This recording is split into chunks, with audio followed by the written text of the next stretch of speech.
ಹೊಟ್ಟೆ ಬಂದಿದೆ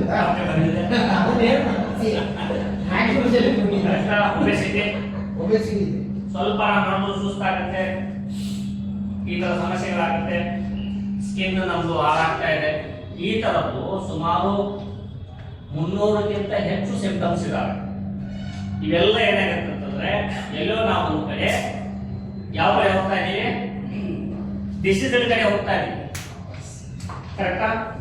20% ಕಡೆ ಹೋಗ್ತಾ ಇದೀವಿ. ಈಗ ನಾವು ಮಧ್ಯದಲ್ಲಿದ್ದೀವಿ, ಅನ್ಹೆಲ್ದಿ ಕಂಡೀಷನ್ ನಲ್ಲಿ ಇದೀವಿ. ವಾಪಸ್ ಎಲ್ಲಿ ಬರಬೇಕು?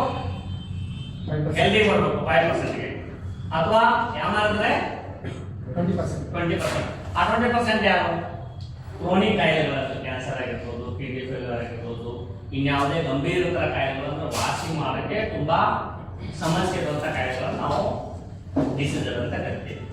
ಸೊ ಹೀಗಾಗಿ ನಾವು ಏನಿದೀವಿ ಆಲ್ಮೋಸ್ಟ್ ಇಲ್ಲಿ ಕೂತಿರೋರೆಲ್ಲ ಎಲ್ಲಿದ್ದೀವಿ ನಾವು? 75ರಲ್ಲಿದ್ದೀವ, 25ರಲ್ಲಿದ್ದೀವ, 5ರಲ್ಲಿದ್ದೀವ. ಈಗ ಯಾರು ಎಲ್ಲಿದ್ದೀವಿ?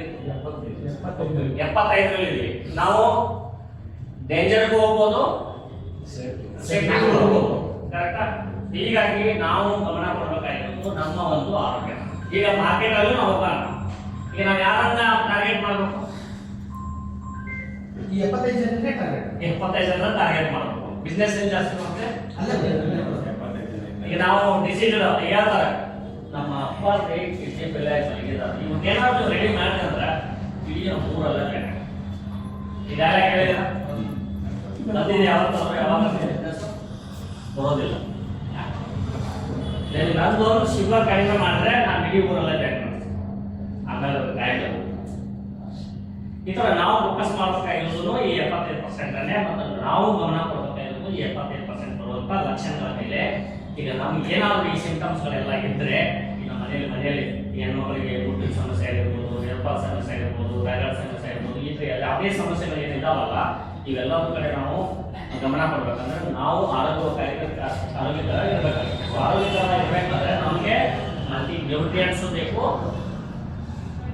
ಪ್ರತಿದಿನ ನಮಗೆ ನ್ಯೂಟ್ರಿಯೆಂಟ್ಸ್ ಬೇಕು, ಒಳ್ಳೆ ಆಹಾರ ಬೇಕು. ಹಾಗಂತ ನಾವು ಬ್ಯಾಲೆನ್ಸ್ ಫುಡ್ ಡಯಟ್ ಅಂತ ಹೇಳ್ತಾರೆ. ಡಯಟ್ ಅಂತ ತಕ್ಷಣ ಏನ್ ಮಾಡ್ತೀವಿ? ಊಟ ಬಿಟ್ಬಿಡ್ತೀವಿ. ಅದು ದಪ್ಪ ಆಗಿರೋದು ಊಟ ಬಿಟ್ಬಿಡ್ತೀವಿ.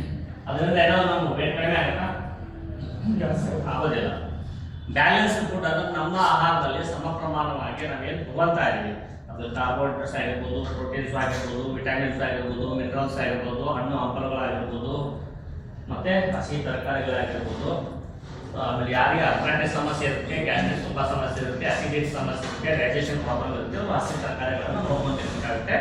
ಬೆಟರ್ ಅವರು ಹಾಫ್ ಫ್ರೈ ಹಾಫ್ ಬಾಯ್ಲ್ ಅನ್ನ ತಿನ್ಬೋದು. ಈ ತರ ನಮ್ಮ ಆಹಾರ ಪದ್ಧತಿಗಳು ಮಾಡ್ಕೋಬೇಕಾಗುತ್ತೆ. ಖರ್ಚು ವೆಚ್ಚ ಎಷ್ಟಾಗುತ್ತೆ?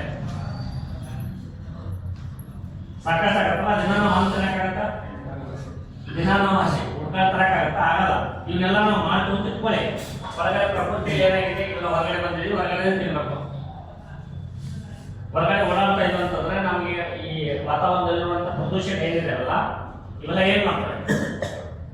ಗಾಳಿಯಲ್ಲಿರುವ ಪ್ರದೂಷಣ ಆಗಿರ್ಬೋದು, ನೀರಿನಲ್ಲಿರುವ ಬ್ಯಾಕ್ಟೀರಿಯಾಗಳಾಗಿರ್ಬೋದು, ಆಹಾರಗಳಾಗಿರ್ಬೋದು, ಪ್ರತಿಯೊಂದು ಇವತ್ತೇನು ಡ್ರಿಂಕ್ಸ್ ಮಾಡ್ತೀವ. ಕೆಲವು ಜನ ಡ್ರಿಂಕ್ಸ್ ನಾವು ಬಿಡ್ಬೋದು, ಸ್ಮೋಕಿಂಗ್ ಮಾಡ್ತೀವಿ ಅದನ್ನು ನಾವು ಬಿಡ್ಬೋದು, ಗುಟ್ಕಾ ತಿಂತೀವಿ ಅದನ್ನು ನಾವು ಬಿಡ್ಬೋದು, ಒಳ್ಳೆ ಆಹಾರ ಉಳಿದು ಮಾಡ್ಕೋಬಹುದು.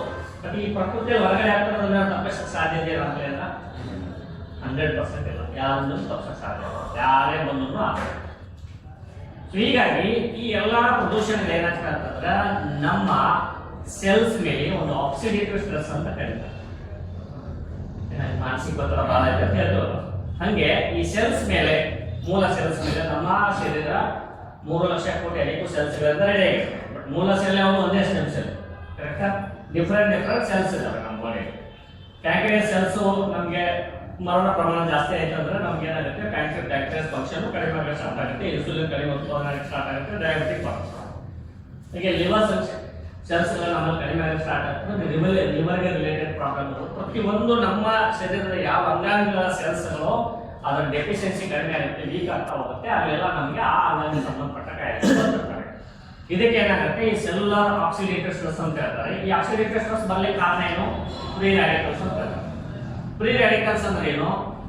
ನಾನು ಅವಾಗಲೇ ಹೇಳಿದೆ, ಸೆಲ್ ಅಂದ್ರೆ ಸೆಲ್ಗಿಂತ ನಾವು ಇನ್ನೂ ಒಳಗಡೆ ಹೋದಾಗ ಮಾಲಿಕ್ಯೂಲ್ ಆಟಮ್ ಅಂತ ಬರುತ್ತೆ. ಆ ಆಟಮ್ ಅಲ್ಲಿ 4 ಜೋಡಿ ಎಲೆಕ್ಟ್ರಾನ್ ಇದೆ. 4 ಜೋಡಿ ಎಲೆಕ್ಟ್ರಾನ್. ಅದರಲ್ಲಿ ಒಂದು ಜೋಡಿ ಬ್ರೇಕ್ ಆದಾಗ ಅದು 7 ಆಯ್ತು ಅಂತ ಇಟ್ಕೊಳ್ಳಿ.